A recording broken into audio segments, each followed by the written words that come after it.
En 2006, Frédéric Chéneau se fait connaître en explorant la gastronomie aux quatre coins du monde, notamment grâce à son émission Les Nouveaux Explorateurs. Notre invité a lui aussi, est lui aussi passionné de gastronomie, mais à l'inverse, c'est en revenant en France qu'il s'est fait sa notoriété, notamment grâce à l'émission Top Chef. Salut Pierre Chemet, bienvenue dans Au Calme. Salut, ça va? Ça va et toi? Ouais, impeccable. Tu as travaillé pendant 6 ans en Thaïlande. Qu'est-ce que ça t'a apporté cette expérience un peu à l'international? Ça m'a appris beaucoup de choses sur moi. Donc il y a un dicton là-bas qui dit l'énervement est une faiblesse. Ouais. Donc ça c'est la première chose que ça m'a apporté vraiment. C'est la Thaïlande, c'était une autre culture, un autre pays et en fait malgré que j'ai travaillé dans un restaurant français, j'ai travaillé avec des Thaïlandais. Donc ça a été vraiment un jeu un petit peu entre nous et ça a été vraiment une force parce que quand je suis revenu, tu as une ouverture d'esprit que tu n'as pas quand tu restes vraiment en France. Donc ça m'a permis aussi de voir plein d'autres choses, découvrir forcément l'Asie du Sud-Est et une autre culture, une gastronomie différente, plein de choses. Et alors pourquoi tu as décidé de rentrer en France? Qu'est-ce qui t'a poussé à revenir? Alors on est rentré en France parce que il y a eu la période que tout le monde connaît, le Covid, donc ça devenait très difficile pour ça devenait très difficile pour travailler parce que ma femme s'est fait licencier, Christina qui est aussi en cuisine et elle est tombée enceinte aussi. Et puis je me suis inscrit à Top Chef comme ça parce que ça faisait 10 ans que ça existait. Je me disais pourquoi pas moi. Et donc ça a été un peu un effet boule de neige. Donc pas sûr d'être pris, mais on rentre quand même. On met les 6 années dans le conteneur et on y va. Et alors du coup tu t'es dit pourquoi pas s'inscrire à Top Chef? Ouais, je me suis dit pourquoi pas s'inscrire à Top Chef. Parce que j'ai eu 30, je viens d'avoir 32 ans, 31 ans. Je me suis dit allez, tu sais quoi, j'ai toujours voulu le faire en fait, mais j'ai jamais eu le courage de le faire. Ouais. Et puis tremplin énorme et je me suis dit que ça pourrait être quelque chose de magnifique pour moi. Mais c'était pas sûr en fait. Quand j'ai quitté la France il y a 1 an, il me restait encore une dernière étape à faire à Top Chef. C'était le petit truc cuisine au lycée hôtelier où tu as encore 60-70 candidats. Et donc un petit coup de poker parce que le risque de pas être pris, quoi. Donc de rentrer pas pour rien, mais de rentrer moins Top Chef, quoi. Ouais, c'est ça, parce que si jamais t'avais pas été sélectionné à Top Chef, t'aurais fait quoi à la place? Alors, si je n'avais pas été sélectionné à Top Chef, j'ai une femme magnifique qui m'a dit écoute, on verra ce qui se passe, on va de l'avant, chaque chose dans son temps, et si jamais t'es pas pris, on part en Espagne. Parce que ma femme est de Barcelone, donc l'idée c'était, pourquoi pas repartir dans notre pays, une ville comme Madrid ou Barcelone, et reconquérir encore quelque chose d'autre. Mais voilà, Top Chef a été positif, donc l'idée maintenant c'est d'exploiter ça et de rester en France, quoi. Justement, comment t'exploites aujourd'hui au quotidien cette médiatisation, puisque ça t'a apporté quand même une grosse médiatisation, on t'a vu, tu nous as fait marrer à l'écran pas mal de fois. J'ai pas surjoué, je suis resté c'est ça justement, et ça a dû t'apporter énormément cette médiatisation là au quotidien. C'est ce que je dis souvent en fait, moi je suis rentré il y a 1 an. Personne me connaissait en fait, parce que ça faisait 8 ans que j'avais quitté la France, tout ça, donc personne me connaissait. Grâce à Top Chef, je me considère pas comme quelqu'un de connu, mais juste de quelqu'un de moins méconnu, on va dire. Donc c'est sûr que ça m'a aidé. Aujourd'hui, j'essaie de rester dans la lumière parce qu'aujourd'hui, effectivement, j'ai pas encore de restaurant. Le nerf de la guerre, on est cuisinier, c'est d'avoir un restaurant. Donc, ce que je fais aujourd'hui, j'essaie de faire des événements, des partenariats, des choses un petit peu à droite, à gauche. Donc, j'ai quelqu'un avec qui je travaille et puis on filtre un petit peu les choses qu'on nous propose. On va démarcher des marques, on va démarcher des choses, mais toujours que ce soit intéressant pour moi, pour les autres. Et parce que, en fait, quand tu fais Top Chef, tu peux aussi partir et faire un petit peu n'importe quoi, c'est un petit peu le risque de cette émission. Donc voilà, j'essaie de filtrer les choses et de faire des choses intéressantes qui ont un rapport avec notre métier, quoi. Ok, et du coup c'est comme ça que je reste dans la lumière, mais j'avais fait un événement avec Michel Saran sur Paris cet été, tac tac bang bang, là on avait une galette saucisse thaïlandaise, ça a plu et en fait je me suis rendu compte que les gens ils m'ont vu à la télé, ils ont vu les recettes, ça déconne, mais ce que les gens veulent c'est goûter en fait. Bah oui. C'est au-delà de voir quelqu'un à la télé, c'est de venir goûter le plat. Et en fait quand on a fait cet événement là pendant 5 jours, je me suis rendu compte les gens ils sont heureux d'enfin pouvoir mettre quelque chose dans leur bouche et de mettre un visage sur le plat, quoi. Ce qui passe à la télé et de pouvoir manger. Exactement. C'est ça, ce qui se passe à la télé. Donc c'est pour ça que c'est important de continuer à faire des choses où on de cuisinier, quoi. Et du coup le quotidien est bien rempli quand même. Le quotidien est assez rempli, donc là quand moi j'étais à Bangkok, j'ai acheté un appartement donc en Bretagne parce que j'ai grandi en Bretagne, donc j'ai acheté un petit pied-à-terre à Dinan exactement.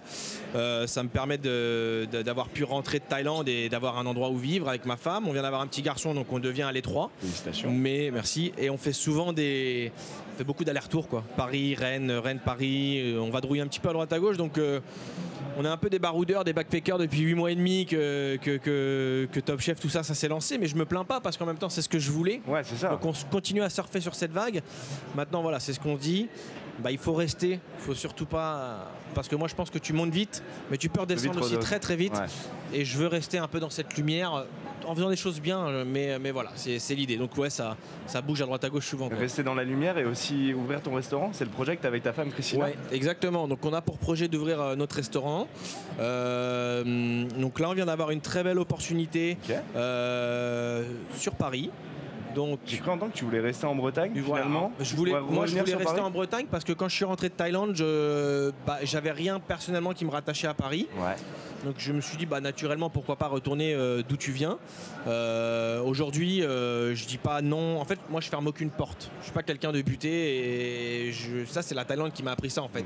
D'être vachement ouvert d'esprit et on verra plus tard. Ça sert à rien de se fixer et d'être bête et d'avoir les œillères, tu vois. Donc opportunité à Paris. Voilà. Aujourd'hui on a eu quelque chose qui pourquoi pas est pas trop mal à Paris, donc c'est en pourparlers, c'est en ce moment même, donc c'est encore, il n'y a rien de sûr.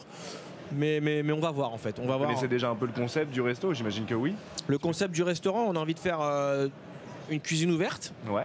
Parce que moi ça fait 8 ans que je travaille pour des chefs où il y a cette cuisine ouverte, donc ça me plaît ce contact avec l'humain, ça me plaît de voir les clients. Comment ? Le côté show-off aussi. Le côté show-off, le côté aller voir, le côté pourquoi pas finir des choses devant les gens. C'est ce que les gens veulent aujourd'hui, on n'a plus envie de voir les cuisiniers au sous-sol.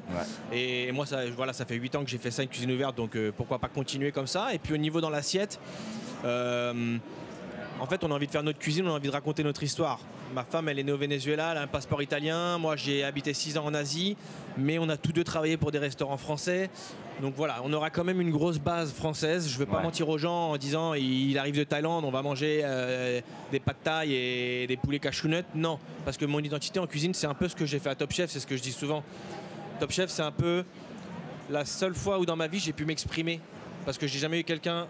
où j'avais pas quelqu'un au-dessus de moi qui me disait par exemple non tu peux pas faire ça, tu peux pas faire ça, c'est pas du... Donc c'est vraiment ce que j'ai fait à Top Chef, c'est un petit peu sur quoi je veux aller pour le restaurant et puis en ajoutant un peu la patte de Christina latina ou... Ouais, une cuisine du monde mais avant tout française. J'aime pas trop ce mot cuisine du monde. Je sais, j'aime pas. Avec vos deux expériences, ça fait quand même expérience. Ah ouais, ça fait très cosmopolite. Mais j'aime pas ce terme cuisine du monde. J'ai cette mauvaise image où tu vas manger et t'as un hamburger, une pizzeria, tu vois, t'as un burger, une pizza et un couscous. Tu vois. Ah, t'as le côté un peu marché où il y a tout, quoi. Il y a un peu. J'aime pas le terme cuisine du monde, donc il va falloir qu'on trouve un autre terme. Donc si t'as une idée, n'hésite pas. Mais c'est clair que voilà, il y aurait une mixité parce que en fait c'est notre histoire. Tu vois, Christina, on s'est rencontrés à Londres.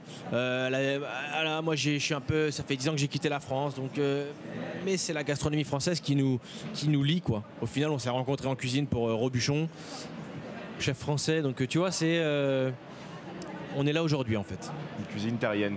Je tente un cuisine terrienne, je sais pas. Cuisine terrienne, cuisine. C'est pas très beau. Je sais pas, cuisine. On verra. Mais si t'as des choses, n'hésite pas. Ouais, ça va la vie d'entrepreneur, enfin de jeune créateur, ça se passe bien pour l'instant. Ça se passe bien. Écoute, on a ouvert. Du coup, on a fait une société, tout ça, parce que voilà. Donc, c'est des nouvelles choses aussi pour moi, parce que c'est. Voilà, je suis encore très jeune. Donc, on peut dire un jeune entrepreneur, c'est clair. Ça se passe bien, je me fais aider. Voilà, je pense qu'il faut être très bien entouré parce que voilà, donc aujourd'hui on est là, donc on a la chance d'avoir pourquoi pas le soutien, mais en tout cas ça se passe bien.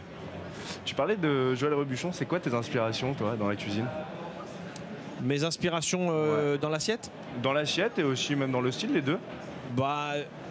J'ai fait 6 ans de cuisine pour Joël Robuchon, donc je vais pas dire que je suis matraqué, formaté Joël Robuchon, mais j'ai quand même quelque chose en moi de Robuchon. Maintenant, Monsieur Robuchon, il disait souvent les choses les plus simples sont les meilleures. Et c'est un peu sur ça que j'ai envie d'aller demain, quoi. J'ai pas envie de faire trop compliqué. Et on me l'a souvent reproché de vouloir faire trop compliqué et complexe, même à Top Chef. Okay. Paul Perret me disait tu fais trop compliqué, va à l'essentiel. Donc ça rejoint un peu ce que j'ai appris depuis des années. Et ça, je l'ai compris un peu plus tard à Top Chef, dans l'avancée du concours. Donc j'ai envie de faire quelque chose de simple, bon, gourmand, qui plaît aux gens, qui plaît à tout le monde et que surtout les gens soient heureux et ils aient envie de revenir en fait. C'est l'objectif. Pierre Chaumet, on rentre dans la dernière minute de l'émission, ça passe vite. Je vais devoir du coup te poser une série de questions où tu vas devoir me raconter tes dernières fois. Alors Pierre, est-ce que tu es prêt? Je suis chaud patate. La dernière recette que tu as ratée? C'est souvent de la pâtisserie. Souvent de la pâtisserie. Ouais. La dernière Je fois suis cuisinier, je suis pas pâtissier. c'est ça, c'est différent. La dernière fois que tu as vu Michel Saran? C'était à la maison de l'ambassadeur à Paris dans le 16e parce qu'on a été invité. J'ai très bon contact avec l'ambassade de Thaïlande, donc on a mangé tous ensemble à l'ambassade de Thaïlande il y a 2-3 semaines. Le dernier resto où tu as mangé et que tu nous conseilles? Le dernier resto étoilé que j'ai fait, c'était dimanche dernier, Hugo Rollinger à Cancale. Ok. Ton dernier voyage? Voyage vacances, voyage d'affaires, voyage. Allez, voyage, un voyage. C'était Barcelone. Et enfin, la dernière télé-réalité que tu as vue et à laquelle tu te dirais pourquoi pas y participer? Putain, la dernière télé que j'ai regardée, c'est Top Chef, même si c'est pas vraiment une télé-réalité, mais je l'ai déjà fait, donc je regarde pas vrai, je regarde plus la télé en fait, j'ai pas Top le Chef, temps. Top Chef. Top Chef des légendes. Top Chef, Top Chef All Star. C'est ça. Voilà. Merci Pierre Merci à toi. d'avoir répondu à mes questions. Quant à nous, on se retrouve très vite pour une prochaine discussion au calme. Ciao.